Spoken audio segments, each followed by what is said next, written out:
बिस्मिल्लाहिर्रहमानिर्रहीम। आज हम मुआशियात सेकंड ईयर के चैप्टर नंबर सेकंड के मुतल्लिक़ पढ़ेंगे। चैप्टर नंबर सेकंड है जी ज़र मनी यानी कि रुपया पैसा। इस चैप्टर के अंदर इंशाल्लाह हम देखेंगे कि आजकल जो हम जदीद करेंसी नोट इस्तेमाल करते हैं या ATM card, debit card, credit card वगैरह हम इस्तेमाल करते हैं, तो ये स्टेप बाय स्टेप किन किन हालतों से होकर हम तक पहुँचे हैं, पहले इनकी क्या शेप्स हम इस्तेमाल करते थे और आजकल जदीद दौर में हम इन्हें किस तरह से इस्तेमाल करते हैं। तो ज़र या मनी या रुपया पैसे जो है, इसका पहला जो टॉपिक हम पढ़ेंगे वो है बार्टर सिस्टम, यानी कि बार्टर सिस्टम की मुश्किलात। तो सबसे पहले हम देखेंगे कि बराह रास्त तबादला या बार्टर सिस्टम कहते किसको हैं। तो अगर हम इंसानी तारीख़ का मुताला करें तो हमें पता चलता है कि इंसान पहले गारों में रहता था, जंगली जानवरों का शिकार करता था और इनके गोश्त से पेट भरता था। इनकी खाल दरख्तों के पत्तों को अपने जिस्म ढांपने के लिए इस्तेमाल करता था और उसकी ज़रूरियात महदूद थीं। वो अपनी ज़रूरियात के सिलसिले में किसी का भी मोहताज नहीं था। आहिस्ता आहिस्ता इंसान जो है वो महज़्ज़ब होता चला गया। महज़्ज़ब होने के साथ साथ उसके गारों से निकल कर कबीलों की शक्ल में ज़िंदगी गुजारना शुरू कर दी, और जैसे उसने कबीलों की सूरत में ज़िंदगी गुजारना शुरू की तो उसकी ज़रूरियात में इजाफ़ा होता चला गया। अब उसे एक अच्छे घर की ज़रूरत, खाने पीने के लिए एशिया खुर्दोनोश की ज़रूरत और उसे पहनने के लिए एक अच्छे कपड़ों की ज़रूरत महसूस हुई। चुनाचे वो अपनी जब उसकी ज़रूरियात बढ़ी तो वो इस सिलसिले में दूसरे इंसानों का मोहताज होता चला गया, यानी कि उसका दूसरे इंसानों पर इन्हिसार बढ़ता चला गया। तो अब दूसरे इंसानों से वो चीज़ें किस तरह ख़रीदे, किस तरह उनके साथ लेन देन करे, तो उस सिलसिले में उस वक़्त बतौर ज़र इस्तेमाल होने वाली कोई भी चीज़ मौजूद नहीं थी। तो सबसे पहला मरहला जो शुरू हुआ उस वक़्त वो था बराह रास्त तबादले का। बराह रास्त तबादला यानी कि बार्टर सिस्टम। तो बराह रास्त तबादला क्या था? बराह रास्त तबादला ये था कि अशिया के बदले अशिया का तबादला बराह रास्त तबादला कहलाता था। मसलन एक शख्स जो है वो गंदम पैदा करता था और दूसरा शख्स जो है वो कपड़े बनाता था। तो गंदम पैदा करने वाला शख्स दूसरे शख्स को गंदम देकर उससे कपड़े हासिल कर लेता था। तो हम इसे कहते थे बराह रास्त तबादला या बार्टर सिस्टम। ये इंसानों की सबसे पहली इनिशियल स्टेज थी जिसमें उन्होंने अशिया का लेन देन जो है वो शुरू किया। लेकिन इस बार्टर सिस्टम में बहुत सारी मुश्किलात का सामना करना पड़ा। तो वो मुश्किलात क्या थी जिसकी वजह से इस सिस्टम को चेंज करने की ज़रूरत पेश आई। तो यही हमारा आज का मेन टॉपिक भी है कि बार्टर सिस्टम की मुश्किलात। तो पहली मुश्किल जो दरपेश आई वो क्या थी कि ज़रूरत की अशिया की दो तरफ़ा अदम मुताबिकत। बराह रास्त तबादला में सबसे बड़ी मुश्किल ये थी कि ज़रूरियात एक दूसरे के मुताबिक नहीं होती थी। मसलन एक शख्स गंदम पैदा करता और उसे कपड़े की ज़रूरत होती तो वो कपड़ा तैयार करने वाले के पास जाता और उससे कहता कि मुझसे गंदम ले लो और इसके एवज़ मुझे कपड़ा दे दो।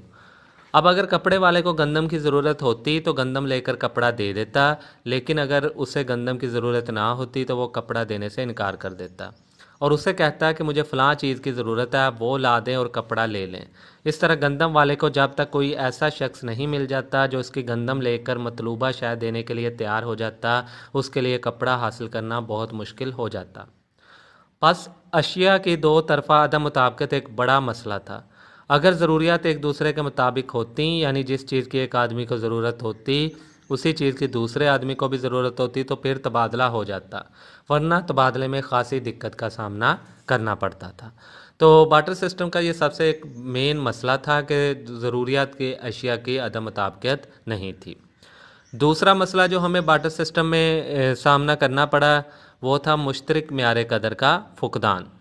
बराह रास्त तबादले में दूसरी बड़ी दिक्कत ये थी कि पैमाइश कदर का कोई मुश्तरक मेयार ना था, यानी कोई ऐसा पैमाना ना था जिससे इस बात का तयन होता कि आप जो चीज़ दे रहे हैं उसके बदले में उतनी ही मालियत की चीज़ आपको मिल रही है।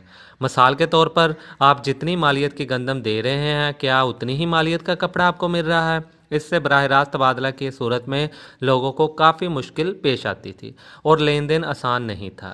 इस तरह अक्सर औक़ात एक शख्स अपनी शय की ज़्यादा मिकदार दूसरे को दे देता और इसके एवज़ कम मिकदार में शय वसूल कर लेता और दोनों में से किसी एक को लेन देन में नुकसान बर्दाश्त करना पड़ता। अब तो खैर ज़र ने इस मसले को हल कर दिया है और हर चीज़ का लेन देन ज़र की बदौलत होने लग गया है। तीसरा मसला क्या था? ज़ख़ीरा कदर में दिक्कत, lack of store of value. बराह रास्त तबादले की एक अहम दिक्कत ये थी कि चीज़ों का ज़ख़ीरा नहीं किया जा सकता था। आम तौर पर चीज़ें गलने सड़ने वाली होती थीं, इसलिए इनको जमा नहीं किया जा सकता था।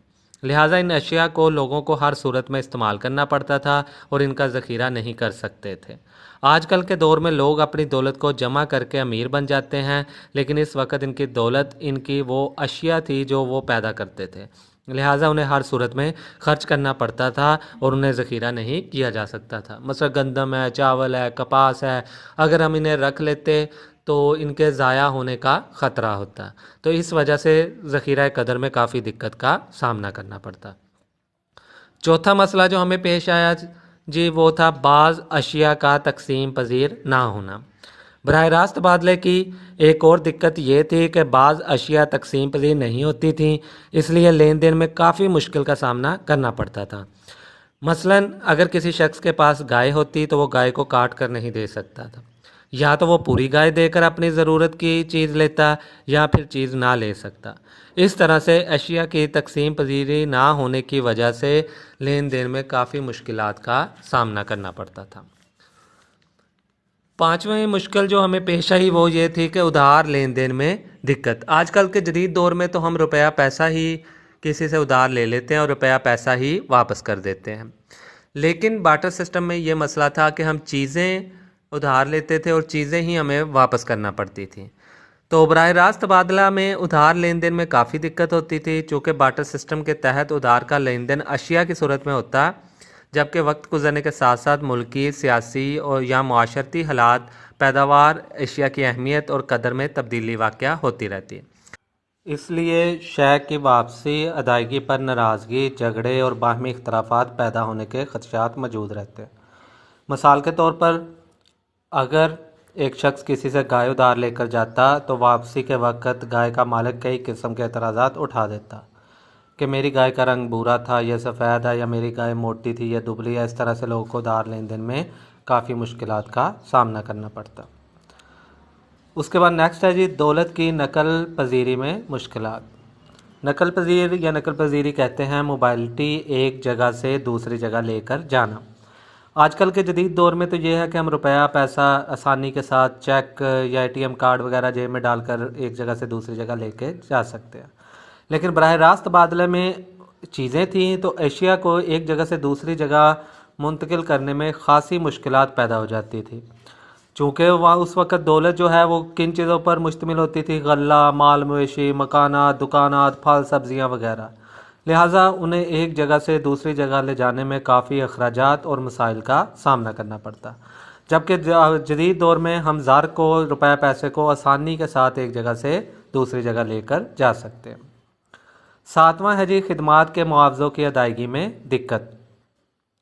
अशिया के अलावा चूँकि लोग एक दूसरे से खिदमात भी हासिल करते, लिहाजा इन खिदमात के एवज़ अदायगियाँ बहुत मुश्किल होती।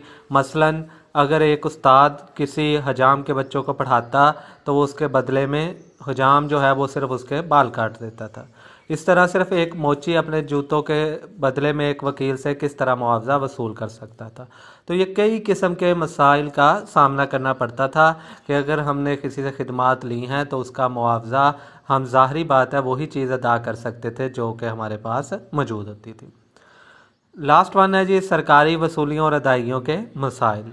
ज़र की अदम मौजूदगी में सरकारी वसूलियों और अदायगियों में बहुत सी मुश्किलात का सामना करना पड़ता था, क्योंकि वसूलियाँ अशिया की सूरत में होती थी जिनका हसूल, नकलो हमल, ज़ख़ीरा करना और निगरानी वगैरह बहुत मुश्किल और महंगी होती। جبکہ دوسری طرف حکومتی فرائض سر انجام دینے والے افراد کو ادائیگیاں بھی اشیاء کی صورت میں ہی کرنا پڑتی تھیں۔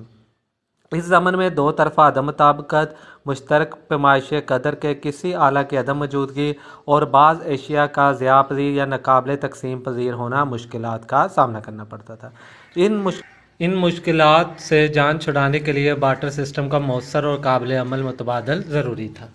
تو یہ سارے ایسے مسائل تھے جن کی وجہ سے بارٹر سسٹم جو ہے وہ زیادہ دیر تک نہ چل سکا، اور انسانوں کو ضرورت محسوس ہوئی کہ اس کے متبادل کے طور پر جو ہے وہ کوئی نیا نظام ہونا چاہیے، تاکہ یہ جو جتنی بھی مشکلات ہیں ان کو یا تو ختم یا پھر ان کو کم کیا جا سکے۔ تو انشاءاللہ ہم نیکسٹ لیکچر میں پڑھیں گے کہ بارٹر سسٹم کے متبادل کے طور پر کون سا نظام جو ہے وہ انٹروڈیوس کروایا گیا، یعنی کہ زار کا نظام۔